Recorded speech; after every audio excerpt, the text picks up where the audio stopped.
एक बार एक व्यक्ति महात्मा बुद्ध के पास आया और उस व्यक्ति ने महात्मा बुद्ध से कहा कि हे महात्मा बुद्ध, आप मुझे ऐसी शिक्षा दो कि मुझे आपके दिए हुए ज्ञान को समझने में आसानी हो सके, मैं आपके दिए हुए ज्ञान को आसानी से समझ सकूं। तब महात्मा बुद्ध ने उस व्यक्ति से कहा कि क्या तुम्हारे कोई बेटा है? तब उस व्यक्ति ने कहा, हाँ मेरे एक बेटा है। फिर से महात्मा बुद्ध ने उसे पूछा, क्या तुम्हारे भाई के भी कोई बेटा है? तब उस व्यक्ति ने फिर से कहा, हाँ मेरे भाई के भी एक बेटा है। फिर से महात्मा बुद्ध ने पूछा कि क्या तुम्हारे पड़ोसी के भी कोई बेटा है? तब उस व्यक्ति ने कहा, हाँ मेरे पड़ोसी के भी एक बेटा है। महात्मा बुद्ध ने फिर पूछा, क्या कोई ऐसा व्यक्ति है जिसे तुम जानते हो पर वो तुम्हें नहीं जानता, क्या उसके भी कोई बेटा है?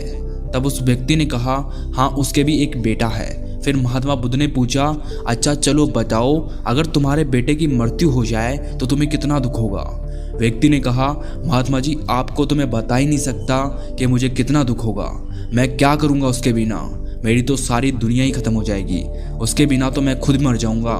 मैं अपने बेटे के बिना तो अपना जीवन सोच ही नहीं सकता। बुद्ध ने फिर पूछा, अगर तुम्हारे भाई के बेटे की मृत्यु हो जाए तो तुम्हें कितना दुख होगा? तब उस व्यक्ति ने कहा, मुझे बहुत दुख होगा, लेकिन उतना दुख नहीं होगा जितना अपने बेटे की मृत्यु पर होगा। फिर महात्मा बुद्ध ने उस व्यक्ति से पूछा, अगर तुम्हारे पड़ोसी के बेटे की मृत्यु हो जाए तब तुम्हें कितना दुख होगा? व्यक्ति ने कहा कि मुझे तब भी दुख होगा, लेकिन उतना दुख नहीं होगा जितना अपने भाई के बेटे की मृत्यु पर होगा। भगवान बुद्ध ने फिर उस व्यक्ति से पूछा, अगर किसी अनजान व्यक्ति के बेटे की मृत्यु हो जाए जिसे तुम जानते तक नहीं, तब तुम्हें कितना दुख होगा? तब उस व्यक्ति ने कहा कि तब शायद मुझे बिल्कुल भी दुख नहीं होगा, क्योंकि मैं तो उस व्यक्ति को जानता भी नहीं। तब महात्मा बुद्ध ने उस व्यक्ति से पूछा, अच्छा अब ये बताओ कि हमारा दुख किस बात पर निर्भर करता है? तब उस व्यक्ति ने बहुत देर सोचने के बाद कहा कि हमारा दुख इस बात पर निर्भर करता है कि हम किस चीज़ से कितने जुड़े हुए हैं, हमारा उससे कितना लगाव है और हम उसे कितनी हद तक अपना मानते हैं, इस बात पर निर्भर करता है। महात्मा बुद्ध ने कहा, बहुत अच्छा। महात्मा बुद्ध ने फिर उस व्यक्ति से पूछा कि तुम अपने बेटे को समुद्र के पास लेकर जाओगे तो क्या वो रेत में नहीं खेलेगा? तब उस व्यक्ति ने कहा, हाँ महात्मा जी वो रेत में जरूर खेलेगा। महात्मा बुद्ध ने फिर उस व्यक्ति से पूछा, अगर समुद्र की लहरों ने तुम्हारे बेटे के बनाए हुए रेत के घर को तोड़ दिया तो क्या वो रोएगा? तब उस व्यक्ति ने कहा कि हाँ महात्मा जी वो रोएगा। फिर महात्मा बुद्ध ने पूछा, तुम भी उसके साथ रोओगे? तब उस व्यक्ति ने कहा, नहीं मैं नहीं रोऊंगा। फिर महात्मा बुद्ध ने पूछा, क्यों? तब उस व्यक्ति ने कहा कि वो तो बच्चा है, उसे लगता है कि ये रेत का घर बहुत सुंदर है और ये हमेशा बना रहे। उसका उस घर के साथ जुड़ाव हो जाता है, लगाव हो जाता है, उसकी भावनाएं उस रेत के घर में जुड़ जाती है। जबकि मैं जानता हूँ कि वो एक रेत का घर है और हमेशा बना हुआ नहीं रहेगा। कुछ समय के बाद उसे लहरों से टूटना ही होगा, और जब वो लहरों से टूटेगा तो मुझे दुख नहीं होगा। महात्मा बुद्ध मुस्कुराए और बोले कि अब तुम्हें समझ आ गया। अगर तुम इस संसार की सच्चाई को जानने की कोशिश नहीं करते हो तो तुम भी ऐसे ही चलते जाओगे। तब तुम्हें भी रेत के घर के टूटने का दुख होगा और तब तुम में और उस रोने वाले बच्चे में कोई फर्क नहीं रहेगा। इससे भगवान बुद्ध हमें ये बताना चाहते हैं कि दोस्तों हमें लगाव कम से कम रखना चाहिए, यानी किसी को भी खुद से ज़्यादा मत जोड़ो, क्योंकि इस दुनिया में कोई भी ऐसी चीज़ हमेशा के लिए नहीं होती, क्योंकि इस दुनिया की हर एक चीज़, हर एक इंसान नश्वर है। हम इन चीज़ों से जब जुड़ जाते हैं और तब वो बाद में हमें छोड़कर चली जाती हैं, तब हमें बेहद दुख होता है। यही वो रहस्य है जो भगवान बुद्ध जान गए थे। शांति पाने का एक ही रहस्य है, लगाव का ना होना, क्योंकि इस दुनिया में सब कुछ भ्रम है। आप इस भ्रम को खुद के लिए क्यों चुनते हो, ये आप पर निर्भर करता है। जितना ज़्यादा आप ज्ञान अर्जित करोगे उतना ही आप अपनी बुद्धि और विवेक से समझ पाओगे और अपनी ज़िंदगी को जैसा आप देखोगे वैसे ये बन जाएगी। ये कहानी है दो बौद्ध भिक्षुओं की, जिसमें से एक बूढ़ा था और एक जवान था। दोनों शाम को गांव में भिक्षा मांगकर लौट रहे थे। आश्रम से कुछ दूर पर पहाड़ से एक नदी बहती थी। वहीं उस नदी के पास एक जवान स्त्री खड़ी थी और उस स्त्री को नदी पार करनी थी, लेकिन वो स्त्री उस नदी को पार करने से डर रही थी, क्योंकि वो स्त्री नदी की गहराई से अनजान थी। तभी वहां से दो भिक्षु गुजर रहे थे। बूढ़ा भिक्षु आगे चल रहा था, तभी उसकी नज़र उस स्त्री पर पड़ी।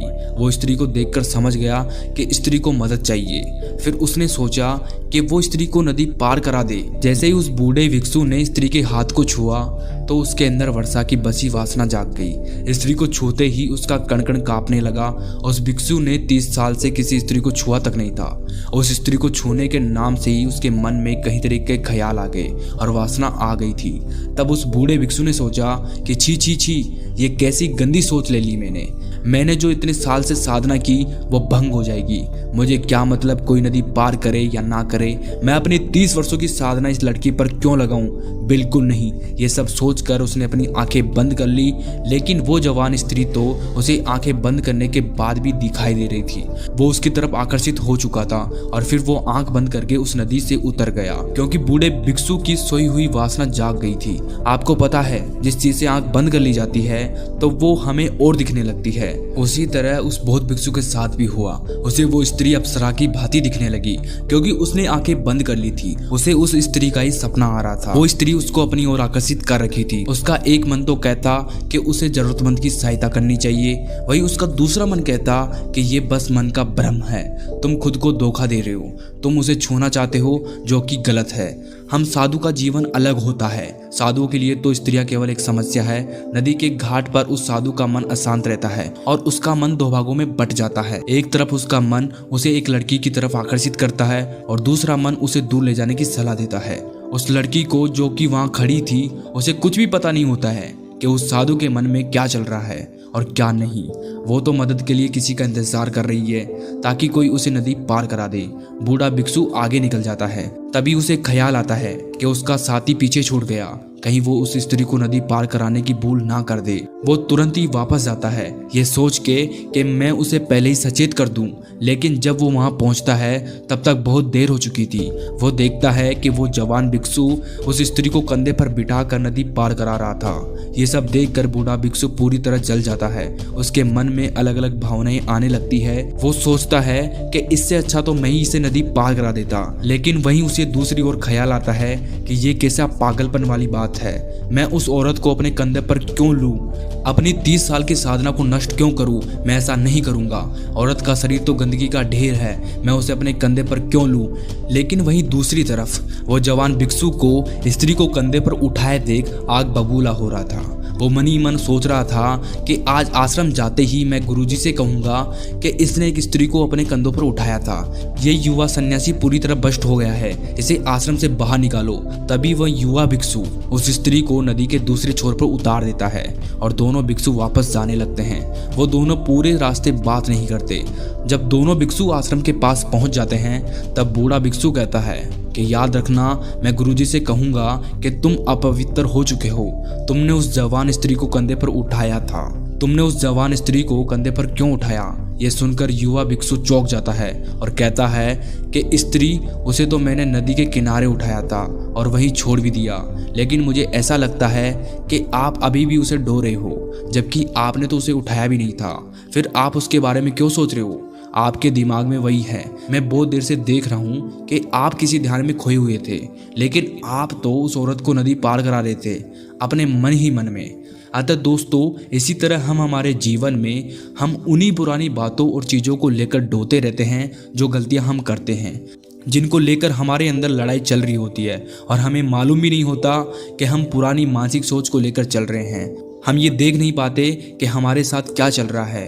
अगर आपको आगे बढ़ना है और ऊपर उठना है तो अपने आप को जितना हल्का कर सकते हो कर लेना। हम अपने आप को दबा रहे हैं और यही दबा हुआ घाव पीड़ा देता है।